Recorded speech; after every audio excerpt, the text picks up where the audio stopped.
Good morning Odisha. आज जुलाई 10 तारीख शुक्रवार 30 गुरुत्वपूर्ण न्यूज उपर आसंतु नजर पकाइबा।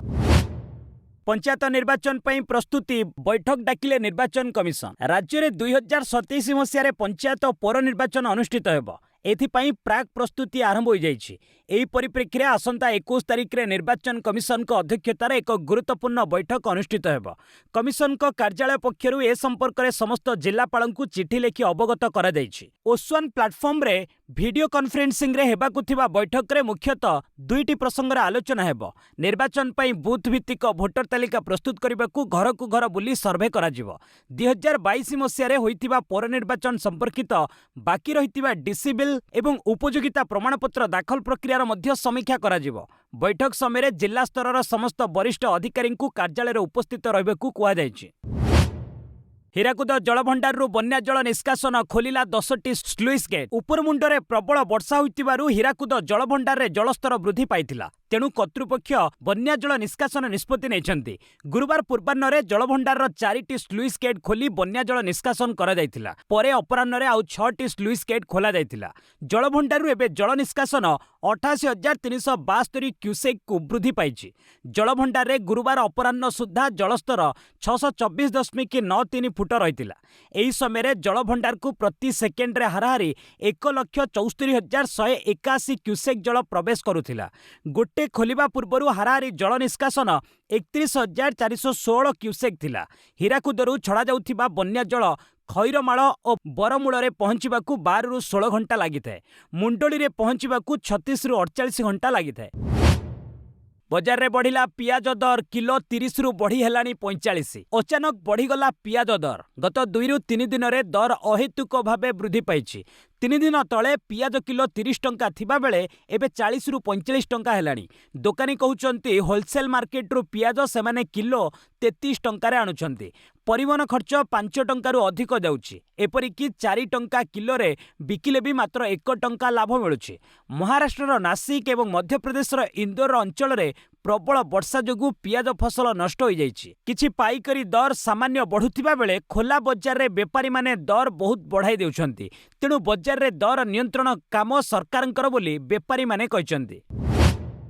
आर सप्ताह होई पारे आउ एक घूर्णिबलय। आसंता 14 बा 15 तारिख बेलू बंगोपसागर रे पुणी घूर्णिबलय सृष्टि होई पारे। उत्तर पश्चिम बंगोपसागर संलग्न ओडिशा पश्चिमबंग उपकूल रे एहा लघुचाप रूप नहीं पारे। पानीपाग विभाग पक्षरु एभली पूर्वानुमान करा जायछि। तेबे आसंता 3 ରୁ 4 दिन मध्य राज्यर विभिन्न स्थान रे विक्षिप्त वर्षा होई पारे। आज उत्तर ओडिशा रे स्वल्परु मध्यम धरणर वर्षा होई पारे। बालेश्वर, भद्रक, सुंदरगढ़, झारसुगुड़ा, संबलपुर, देवगढ़, अनुगुल, केन्दुझर, मयूरभंज और बौद्ध रे वर्षा संभावना अछि। अतिथि रथयात्रा प्रसंग में गजपति अनुरोध को प्रत्याख्यान कला इस्कन। गजपति महाराज को अनुरोध को बेखातिर भाव में सीधा सड़क प्रत्याख्यान करिछि इस्कन। विदेश में निज पसंद अनुଯାयी तारीख में स्नानयात्रा रथयात्रा आयोजन निष्पत्ति ओहरिबनी इस्कन। शास्त्र सम्मत तिथि को मानिबाकू इस्कन राजी नहीं। गत जुलाई 4 तारिख में Gajapati Maharaj Divya Singhdeo ISKCON governing body commission को एक जरूरी पत्र लिखिथिले। अतिथि स्नानयात्रा रथयात्रा रे पुण्यच्छेद पकाइबाकू गजपति अनुरोध करथिले। विश्वव्यापी जगन्नाथ प्रेमी भावावेग को सम्मान देवाकू संस्था को अनुरोध होइतिला। विदेश रे परंपरा उल्लंघन होइतिबारु ओडिया माने व्यथित बोली गजपति कहितिले। किंतु इस्कन अध्यक्ष मधुसेवित दास एक ईमेल पठाई गजपति को अनुरोध को सीधा सड़क प्रत्याख्यान करिसंती।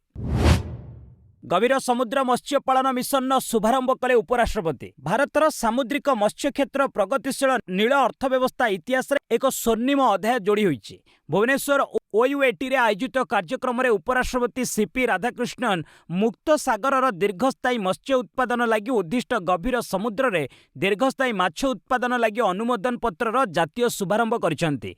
एबे भारतीय पताकाधारी माछधरा जहाज द्वारा दीर्घस्थायी गभीर समुद्र माछधरा पई मार्गदर्शिका 2025 अधीन रे अनुमोदन पत्र बा एलओए हासिल करबा एक बाध्यतामूलक आवश्यकता। यह केवल निर्दिष्ट जहाज को मिलिबो एवं यह अण हस्तांतर योग्य अटे।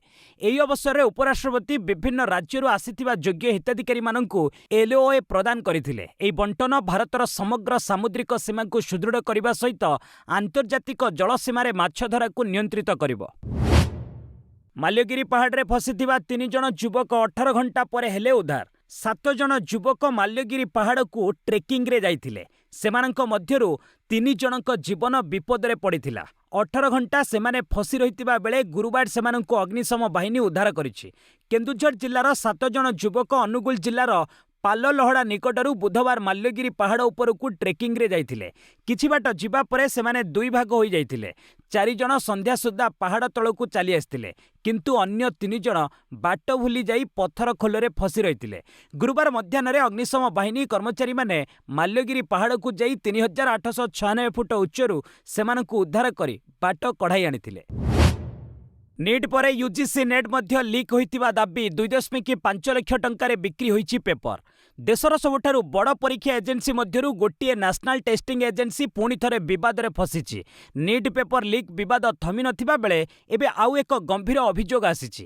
ଦାବି ହୋଇଛି କି ୟୁଜିସି ନେଟ୍ ସମାଜଶାସ୍ତ୍ର ପରୀକ୍ଷା ପୂର୍ବରୁ ପ୍ରାୟ 100 ପୃଷ୍ଠାର ଏକ PDF ସାମାଜିକ ଗଣମାଧ୍ୟମରେ ଭାଇରାଲ ହୋଇଥିଲା, ଯେଉଁଥିରେ ପ୍ରାୟ 90ଟି ପ୍ରଶ୍ନ ମୂଳପତ୍ର ସହିତ ସମାନ ଥିଲା। PDFରେ ଥିବା ମେଟାଡାଟା ପରୀକ୍ଷା ଦିନ ସକାଳର ଥିଲା, ଯେତେବେଳେ କି ପରୀକ୍ଷା ଅପରାହ୍ନରେ ହୋଇଥିଲା। ଫଳରେ ନିଟ୍ ଭଳି ୟୁଜିସି ପେପର ମଧ୍ୟ ଲିକ୍ ହୋଇଥିବା ସନ୍ଦେହ କରାଯାଇଛି।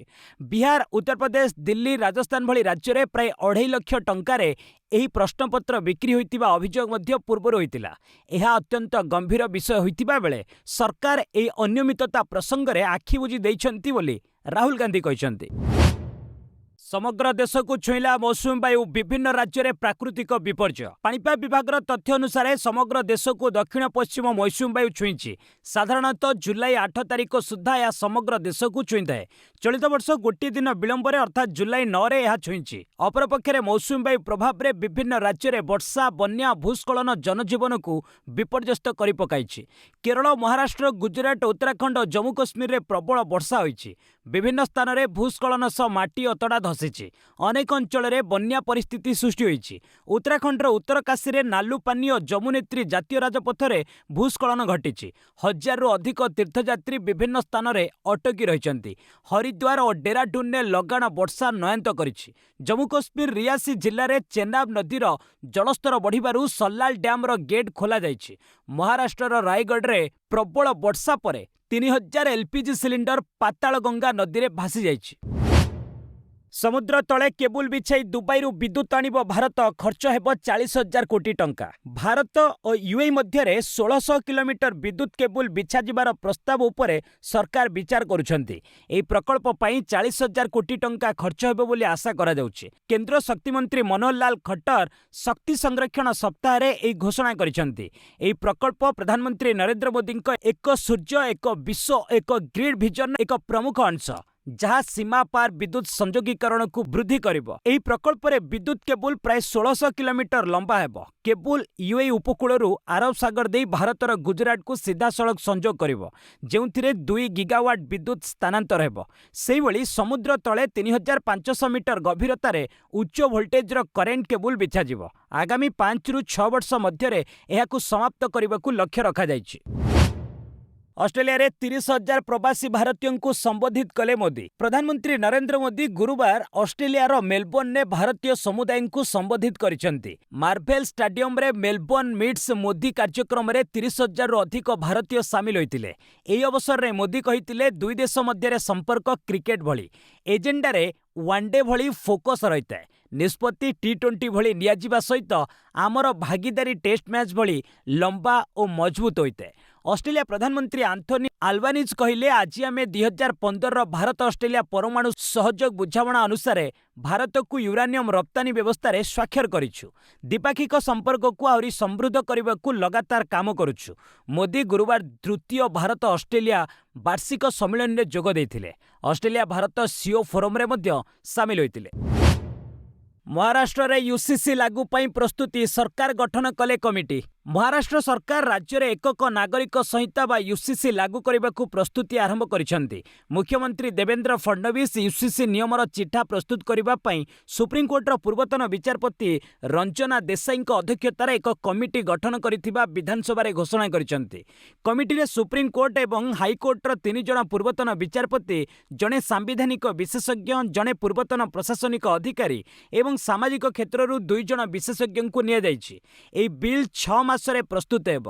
ବିବାହ, ଛାଡ଼ପତ୍ର ଏବଂ ଉତ୍ତରାଧିକାରୀ ପ୍ରସଙ୍ଗରେ ସେମାନଙ୍କ ଆଇନ ଅଣାଯିବା ଲାଗି ଏଥିରେ ବ୍ୟବସ୍ଥା ରହିବ। ଡ୍ରାଫ୍ଟ ପ୍ରସ୍ତୁତ ହୋଇଗଲେ ବିଧାନସଭାର ଶୀତକାଳୀନ ଅଧିବେଶନରେ ବିଲ୍ ଆଗତ କରିବାର ଯୋଜନା ରହିଛି। ପୂର୍ବରୁ ଉତ୍ତରାଖଣ୍ଡରେ ୟୁସିସି ଲାଗୁ ହୋଇଥିବା ବେଳେ ରାଜସ୍ଥାନ, ଗୁଜରାଟ ଏବଂ ଆସାମରେ ପ୍ରସ୍ତୁତି ଚାଲିଛି। ଆନ୍ଧ୍ରପ୍ରଦେଶର 2 ଜିଲ୍ଲାରେ ବଢ଼ୁଛି କରୋନା, ଜଣେ ମୃତ। ଆନ୍ଧ୍ରପ୍ରଦେଶର କଡ଼ପାରେ ଜଣେ 46 ବର୍ଷୀୟ ବ୍ୟକ୍ତିଙ୍କର କରୋନାରେ ମୃତ୍ୟୁ ଘଟିଛି। ତାଙ୍କୁ ଗତ ମାସରେ ଭେଲୋରର ସିଏମ୍ସି ହସ୍ପିଟାଲରେ ଭର୍ତ୍ତି କରାଯାଇଥିଲା। ତାଙ୍କ କୋଭିଡ୍ ଟେଷ୍ଟ ପଜିଟିଭ୍ ଆସିଥିଲା। 4 ଦିନ ଚିକିତ୍ସା ପରେ ତାଙ୍କର ମୃତ୍ୟୁ ଘଟିଛି। ତାଙ୍କ ଫୁସ୍ଫୁସ୍ ଖରାପ ହୋଇଯାଇଥିଲା ଏବଂ ସେ ନିମୋନିଆର ଶିକାର ହୋଇଥିଲେ। ତାଙ୍କୁ କଣ୍ଟେନମେଣ୍ଟ ଜୋନ୍ରେ ରଖାଯାଇଥିଲା। ତାଙ୍କ ସଂସ୍ପର୍ଶରେ ଆସିଥିବା ଲୋକଙ୍କୁ ଟ୍ରେସ୍ କରାଯିବା ସହ ସମ୍ପୃକ୍ତ ଅଞ୍ଚଳକୁ ସାନିଟାଇଜ୍ କରାଯାଇଛି। ସେହିପରି କଡ଼ପା, ତିରୁପତି ଜିଲ୍ଲାରେ ଆଉ 5 ଜଣ କରୋନାରେ ସଂକ୍ରମିତ ହୋଇଛନ୍ତି। ମେଡିକାଲ ଏଜୁକେସନ ନିର୍ଦ୍ଦେଶକ ରାଜ୍ୟର ସମସ୍ତ ସରକାରୀ ଡାକ୍ତରଖାନାରେ ଆଇସୋଲେସନ ୱାର୍ଡ ପ୍ରସ୍ତୁତ ରଖିବାକୁ ନିର୍ଦ୍ଦେଶ ଦେଇଛନ୍ତି। ସରକାରୀ ତଥ୍ୟ ଅନୁସାରେ ଭାରତରେ 2022 ଶେଷ ସୁଦ୍ଧା ପ୍ରାୟ 5.3 ଲକ୍ଷ କରୋନା ମୃତ୍ୟୁ ରେକର୍ଡ ହୋଇଥିଲା। ବିଭିନ୍ନ ରାଜ୍ୟରେ 300 ହୋଟେଲକୁ ଠକିଥିବା ବୃଦ୍ଧ ଭୁବନେଶ୍ୱରରେ ଗିରଫ। ଏକାଧିକବାର ଜେଲ୍ ଯାଇ ଫେରିଥିବା ଜଣେ 65 ବର୍ଷ ବୟସର ବ୍ୟକ୍ତିଙ୍କ କାହାଣୀ ଏବେ ଚର୍ଚ୍ଚାର ବିଷୟ ହୋଇଛି।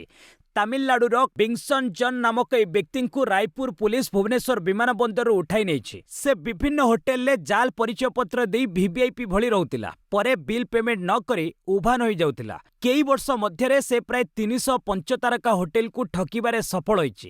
ବିଂଶ ଶତାବ୍ଦୀର ଚର୍ଚ୍ଚିତ ସିରିଏଲ କିଲର ଚାର୍ଲସ ଶୋଭରାଜକୁ ଆଦର୍ଶ ମାନୁଥିବା ଏ ବ୍ୟକ୍ତି ଜଣକ ନିକଟରେ ରାୟପୁରର ଏକ 5 ତାରକା ହୋଟେଲରେ 63,755 ଟଙ୍କାର ବିଲ୍ ନ ଦେଇ ଚମ୍ପଟ ମାରିଥିଲା। ଯିବାବେଳକୁ ହୋଟେଲର ଏକ 1.5 ଲକ୍ଷ ଟଙ୍କାର ଲ୍ୟାପଟପ୍ ମଧ୍ୟ ନେଇଯାଇଥିଲା। ଭୁବନେଶ୍ୱରର ଏକ ହୋଟେଲରେ ରହିବାକୁ ରୁମ୍ ବୁକ୍ କରି ବିମାନ ବନ୍ଦରରେ ପହଞ୍ଚିବା ପରେ ତାକୁ ରାୟପୁର ପୁଲିସ ଗିରଫ କରିଛି। ଅଯୋଧ୍ୟା ରାମ ମନ୍ଦିରରେ 45 ଦିନରେ ହୋଇଛି 70 ଥର ଲୁଟ୍। ଅଯୋଧ୍ୟାର ଶ୍ରୀରାମ ମନ୍ଦିର ଦାନ ଅର୍ଥ ଚୋରି ମାମଲାର ତଦନ୍ତ କରୁଛି ଏସ୍ଆଇଟି। ଏସ୍ଆଇଟି ଜାଣିବାକୁ ପାଇଛି ଯେ ଲଗାତାର 45 ଦିନ ଭିତରେ ରାମ ମନ୍ଦିରର ଦାନ ବାକ୍ସରୁ 70 ଥର ଚୋରି କରାଯାଇଛି। ସିସିଟିଭି ଫୁଟେଜରୁ ଏହା ଜଣାପଡ଼ିଛି। ଶ୍ରୀରାମ ଜନ୍ମଭୂମି ତୀର୍ଥକ୍ଷେତ୍ର ଟ୍ରଷ୍ଟର ପୂର୍ବତନ ଟ୍ରଷ୍ଟି ଡକ୍ଟର ଅନିଲ ମିଶ୍ରଙ୍କ ଭୂମିକା ଉପରେ ଏସ୍ଆଇଟିର ସନ୍ଦେହ ସୃଷ୍ଟି ହୋଇଛି। ଦାନବାକ୍ସ ଖୋଲାଯାଇ ମିଳିଥିବା ଟଙ୍କା ଅନ୍ୟାନ୍ୟ ଗହଣା ଗଣାଯିବା ବେଳେ ଯେଉଁ ଏସ୍ଓପି ପାଳନ କରାଯିବା କଥା ତାହା ହୋଇନାହିଁ। ଏସବୁ ତଦାରଖ ଦାୟିତ୍ୱ ଅନିଲ ମିଶ୍ରଙ୍କ ଉପରେ ନ୍ୟସ୍ତ ଥିଲା। ମାମଲାରେ ଗିରଫ 8 ଅଭିଯୁକ୍ତଙ୍କ ମଧ୍ୟରୁ ଅନ୍ୟତମ ରାମଶଙ୍କର ଯାଦବଙ୍କ ପାଖରେ ଦାନବାକ୍ସର ଚାବି ରହିଥିବା ବେଳେ ସେ ବିନା ଅନୁମତିରେ ମନଇଚ୍ଛା ତାକୁ ଖୋଲୁଥିଲେ। ଏସ୍ଆଇଟି ଗୁରୁବାର 3 ଜଣ ଅଭିଯୁକ୍ତଙ୍କୁ 40 ଘଣ୍ଟା ଜେରା କରିଛି।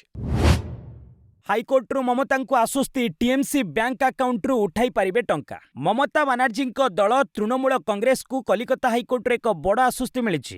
ଦୈନନ୍ଦିନ ଖର୍ଚ୍ଚ ପାଇଁ ଟିଏମ୍ସିକୁ ଏହାର ବ୍ୟାଙ୍କ ଆକାଉଣ୍ଟ ପରିଚାଳନା କରିବାକୁ କୋର୍ଟ ଅନୁମତି ପ୍ରଦାନ କରିଛନ୍ତି। ସମ୍ପ୍ରତି ଟିଏମ୍ସି ବ୍ୟାଙ୍କ ଆକାଉଣ୍ଟଗୁଡ଼ିକୁ ରାଜ୍ୟ ପୁଲିସ ପକ୍ଷରୁ ଫ୍ରିଜ୍ କରାଯାଇଥିଲା। ଗୁରୁତ୍ୱପୂର୍ଣ୍ଣ କଥା ହେଉଛି, ମମତାଙ୍କ ନେତୃତ୍ୱାଧୀନ ଦଳକୁ ଅନୁମତି ସହିତ ଏକ ସର୍ତ୍ତରେ ରାଜି ହେବାକୁ ପଡ଼ିବ। ତାହା ହେଉଛି କୋର୍ଟ ଦ୍ୱାରା ନିଯୁକ୍ତ ଅଧିକାରୀଙ୍କ କଡ଼ା ତଦାରଖରେ ବ୍ୟାଙ୍କ ଆକାଉଣ୍ଟଗୁଡ଼ିକୁ ପରିଚାଳନା କରିବାକୁ ପଡ଼ିବ। ସେହିଭଳି ହାଇକୋର୍ଟ ପଶ୍ଚିମବଙ୍ଗ ପୁଲିସକୁ ମଧ୍ୟ ସେମାନଙ୍କର ତ୍ୱରିତ କାର୍ଯ୍ୟାନୁଷ୍ଠାନ ପାଇଁ ପ୍ରଶ୍ନ ଉଠାଇଛନ୍ତି। କୋର୍ଟ କହିଛନ୍ତି ଯେ ଆକାଉଣ୍ଟଗୁଡ଼ିକୁ ଫ୍ରିଜ୍ କରିବା ପାଇଁ ଉପସ୍ଥାପିତ ପ୍ରମାଣରେ ଏହା ସନ୍ତୁଷ୍ଟ ନୁହେଁ। ପୁଲିସ ମଧ୍ୟ ଉପଯୁକ୍ତ ପ୍ରମାଣ ନ ପାଇ ଟିଏମ୍ସିର ଆକାଉଣ୍ଟ ଫ୍ରିଜ୍ କରିଛି। ଆମେରିକାରେ ଭାରତୀୟ ଇଞ୍ଜିନିୟର ଗିରଫ, ସ୍ତ୍ରୀକୁ ହତ୍ୟା କରି ପ୍ରେମିକା ନିକଟକୁ ପଠାଇଲେ ଫଟୋ। ଆମେରିକାର ୱାଶିଂଟନରେ ରହୁଥିବା ଜଣେ ଭାରତୀୟ ଇଞ୍ଜିନିୟର ତାଙ୍କ ପତ୍ନୀଙ୍କୁ ହତ୍ୟା କରିବା ଅଭିଯୋଗରେ ଗିରଫ ହୋଇଛନ୍ତି। ପ୍ରାୟ 9 ମାସର ତଦନ୍ତ ପରେ ପୁଲିସ 30 ବର୍ଷୀୟ ଅବିନାଶ ନାନ୍ନେଙ୍କୁ ଗିରଫ କରିଛି। ତଦନ୍ତକାରୀ ଏଜେନ୍ସିର ସୂଚନା ଅନୁଯାୟୀ ଅବିନାଶ ଗତ ଅକ୍ଟୋବରରେ ତାଙ୍କ ସ୍ତ୍ରୀ ରଜିତାଙ୍କୁ ଗଳା କାଟି ହତ୍ୟା କରିଥିଲେ। ଏହାପରେ ପୁଲିସକୁ ବୋକା ବନାଇବା ଲାଗି ମାମଲାକୁ ଏକ ଦୁର୍ଘଟଣାର ରୂପ ଦେବାକୁ ଚେଷ୍ଟା କରିଥିଲେ। ଶେଷରେ ପୁଲିସ ସତ୍ୟ ଉନ୍ମୋଚିତ କରିବାରେ ସଫଳ ହୋଇଛି। 2025ରେ ବିବାହ ପରେ ରଜିତାକୁ ନେଇ ଅବିନାଶ ୱାଶିଂଟନରେ ରହୁଥିଲେ। କିନ୍ତୁ ବିବାହ ପୂର୍ବରୁ ଅବିନାଶ ଭାରତରେ ଜଣେ ମହିଳାଙ୍କୁ ପ୍ରେମ କରୁଥିଲେ। ରଜିତା ଏହା ଜାଣିବା ପରେ ସେମାନଙ୍କ ଦାମ୍ପତ୍ୟ ଜୀବନରେ ଝଡ଼ ସୃଷ୍ଟି ହୋଇଥିଲା। ଶେଷରେ ଅବିନାଶ ରଜିତାଙ୍କୁ ହତ୍ୟା କରିଥିଲା। ଏପରିକି ହତ୍ୟା ପରେ ରଜିତାର ଫଟୋକୁ ଭାରତରେ ଥିବା ତାଙ୍କ ପ୍ରେମିକାଙ୍କ ନିକଟକୁ ମଧ୍ୟ ପଠାଇଥିଲା। ଶରଦ ପାୱାର ଓ ଏକନାଥ ସିନ୍ଧେଙ୍କ ଅପ୍ରତ୍ୟାଶିତ ସାକ୍ଷାତକୁ ନେଇ ମହାରାଷ୍ଟ୍ର ରାଜନୀତି ସରଗରମ। एनसीपी अध्यक्ष शरद पवार और महाराष्ट्र उपमुख्यमंत्री एकनाथ शिंदे मध्य एक अप्रत्याशित साक्षात्कार होईछि। गतकाली विधानसभा रे महाराष्ट्र कर्णाटक सीमा विवाद उपर एक उच्च क्षमता संपन्न बैठक अनुष्ठित होइतिला। बैठक शेष पर शरद सीधा शिंदे चांबर को जाइतिले। पवार को एकनाथ शिंदे पुष्पगुच्छ देई तांकु स्वागत करथिले। एहा परे दुई नेता प्राय 15 मिनिट धरी आलोचना करथिले। जदियो एकनाथ और शरद मध्य कौन आलोचना होइतिला ता स्पष्ट होइनि, किंतु एहाकु नै महाराष्ट्र राजनीति सरगरम होइछि। अनेक कल्पना जल्पना मध्य प्रकाश पाइछि। कांग्रेस एनसीपी और उद्धव ठाकरे शिवसेना को नै विरोधी एमवीए मेंट वर्तमान एक अनिश्चितता मध्य गति करुछि। एभली समय शरद एकनाथक भेट को नै नाना आलोचना होछि। बिहार रे विचित्र चोरी, ट्रेन लाइन रू काटी नेले विद्युत तार, सिस्टम फेल जोगु घंटा घंटा ट्रेन अटकिला। बिहार रे ब्रिज और मोबाइल टावर चोरी हेबा भली विचित्र खबर निकट रे आसितिला। एबे हेजानाबाद रे रेल लाइन रू विद्युत तार को चोर माने काटी नेथिबा खबर आसिछि। गुरुवार सकाळे ए खबर प्रसारित हेबा परे एहा राज्य रे चर्चार विषय पलटिछि। एई घटना पाटना गया रेल लाइन मदरपुर रेल क्रॉसिंग निकट रे घटिछि। चोर माने प्राय 35 मीटर 25,000 भोल्टर ओभरहेड हाई टेंशन तार काटी नहीं पलाइछन्ति। फଳରେ गुरुवार सकाळे डाउनलाइन रे प्राय 3 घंटा पई ट्रेन अटकी रहितिला, जाहाकु नै यात्री माने नाही नथिबा असुविधार सम्मुखीन होइतिले। सिस्टम फेल हेबा जोगु रेलबाईर वैषयिक दल एवं आरपीएफ तुरंत घटनास्थल रे पहुंची मरामती करथिले। चोर माननकु धरिबाकु आरपीएफ पक्षरु तदंत आरंभ होइछि। गाड़ी कागजपत्र जांच हेब कड़ाकड़ी, बेआईन कार्य पई मालिक हेबे गिरफ। एणिकी गाड़ी पंजीकरण ठारू मालिकाना परिवर्तन, ड्राइविंग लाइसेंस रे ठिकଣା बदलाइबा भली प्रक्रिया पई गाड़ी चालक माने वैध आधार कार्ड देबाकू बाध्य।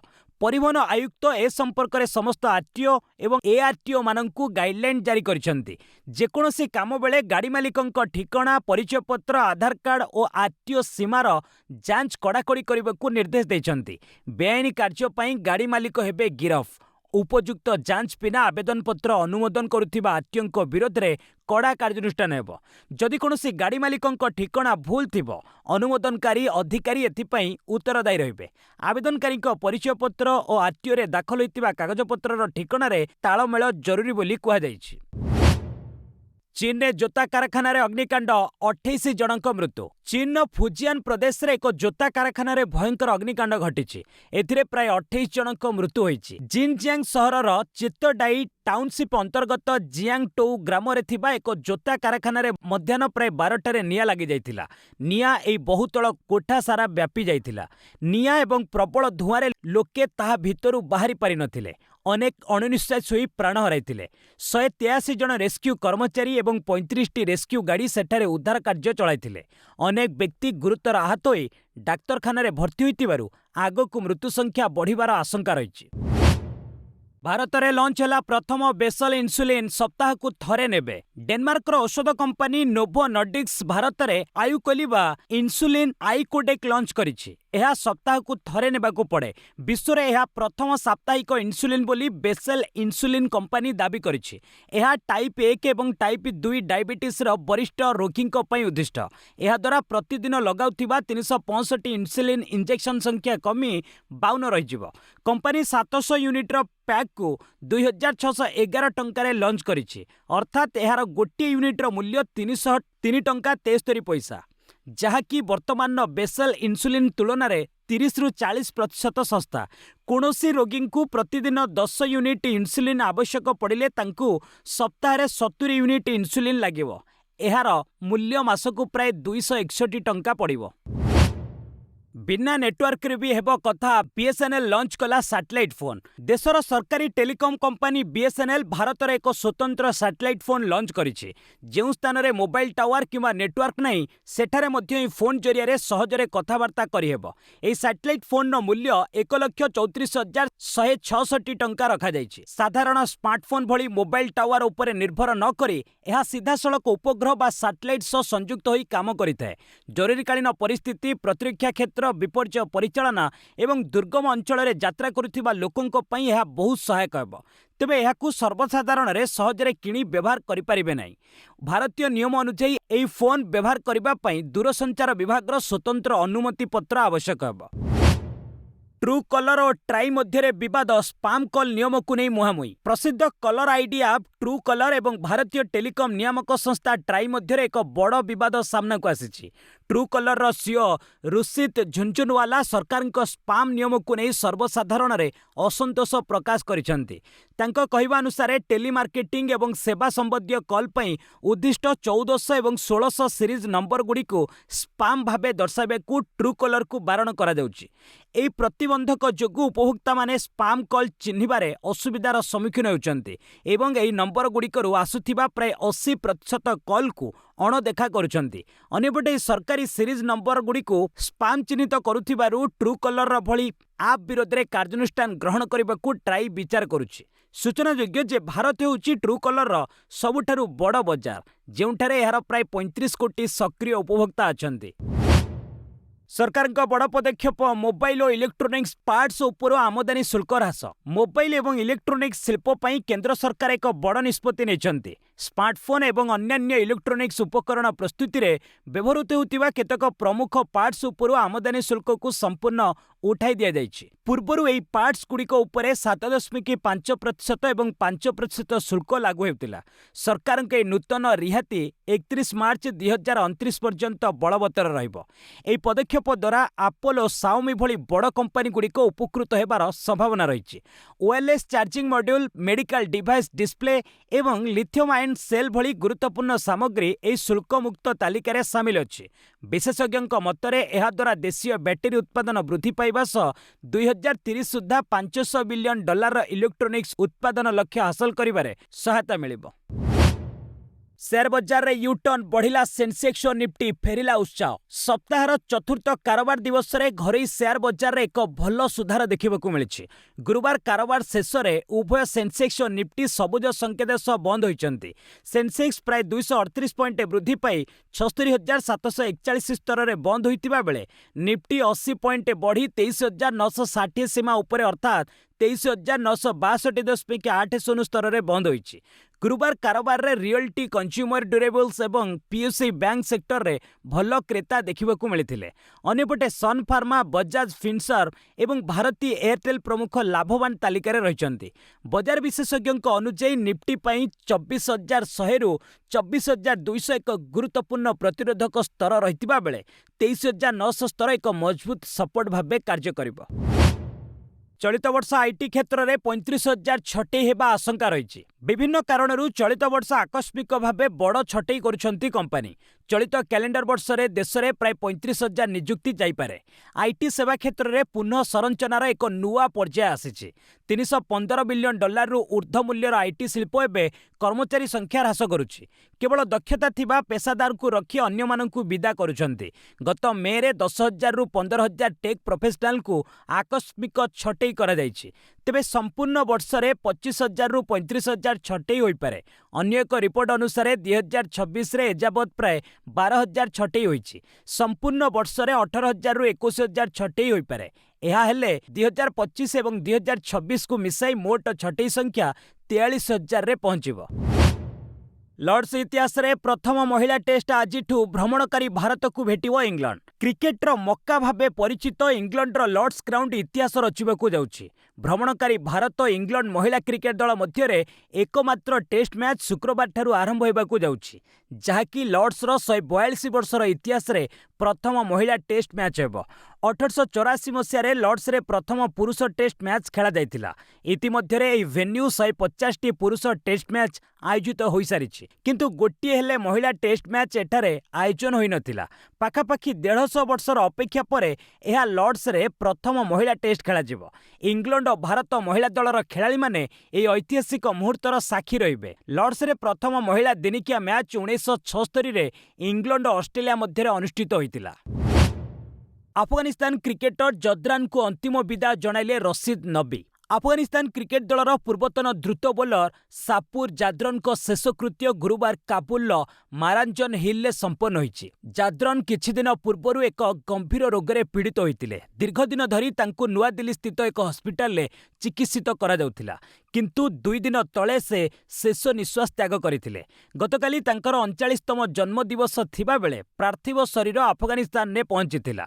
शेषकृत्य समय क्रिकेटर रशीद खान, मोहम्मद नबी प्रमुख ऐतिहासिक ईदगाह मस्जिद रे उपस्थित रही अश्रुल विदाय जणाइथिले। शेषरे मारांचन हिल जद्रान को कबर दिया जाइथिला। आधुनिक अफगानिस्तान क्रिकेटर मूलदुआ पकाइथिबा खेलाळींक मध्यरु जद्रान अन्यतम। 2009 रु 2020 मध्यरे से 80टी अंतर्जातीय मैच खेली 80टी विकेट मध्य नैथिले। फिफा विश्वकप आज बेल्जियम स्पेन क्वार्टर लड़ाई। चलित फिफा विश्वकप द्वितीय क्वार्टर फाइनाल में शुक्रवार यूरोप महादेशर दुई शक्तिशाली देश स्पेन और बेल्जियम सामना सामनी हेबे। लॉस एंजेल्स रे स्टाडियम रे राति 12:30 रे मैच आरंभ हेबो। पूर्वरु प्री क्वार्टर रे स्पेन 1-0 गोल पाराग्वे को एवं बेल्जियम 4-1 गोल आयोजक अमेरिका को हराइथिला। 2010 चैंपियन स्पेन एकमात्र देश भाबे चलित विश्वकप रे गोटिए हेले गोल बरण करि नाही। स्पेन एक शक्तिशाली टीम होइतिबारु एही मैच रे दल को फेवराइट विवेचना करा जाउछि। बेल्जियम को किंतु हराइबा एतेटा सहज हेबो नाही। रेकर्ड उपरे नजर पकाइले उभय देश मध्यरे मोट 22टी मैच खेला जाइछि, जेउथिरे स्पेन 12 और बेल्जियम 5 मैच विजयी होइछि। बस आज पई एट रखिबा, पुणी नै आसीबी लेटेस्ट अपडेट। से पर्यंत विदाय नेउछि। जय हिंद, जय भारत।